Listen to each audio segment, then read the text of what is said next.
Welcome back. Now, what would you do if what you wanted to do was to display on the button the fact that the price is going to rise at midnight?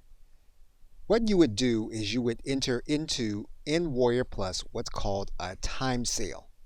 Now, you're going to see two different kinds of variable pricing in WarriorPlus. One is a dime sale, and you'll see that indicated by the drop-down menu saying sales.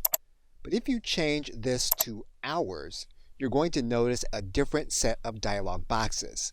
This means then that the price is going to rise at midnight.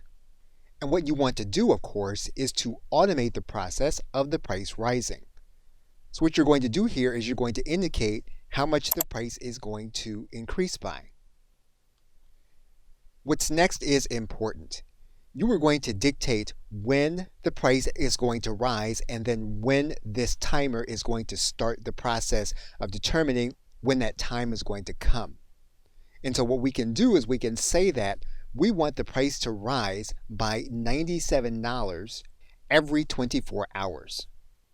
We can then determine when the timer is going to start.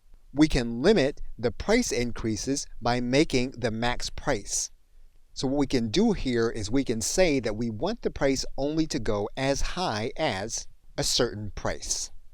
We're then going to save this new pricing. We're now going to come back to our buy button code before we put it back on the page. What we're now going to do is to implement the hurry up button. And you're going to see here now that we have the hurry up message on the actual buy button. What we can also do is to customize the text on the button. And we can write in a custom button text. So what we've now done is we've automated the process of a price increase at midnight, and then we're now indicating on the buy button that the price is actually going to increase. Okay, so with that, thanks, and I will see you in another video.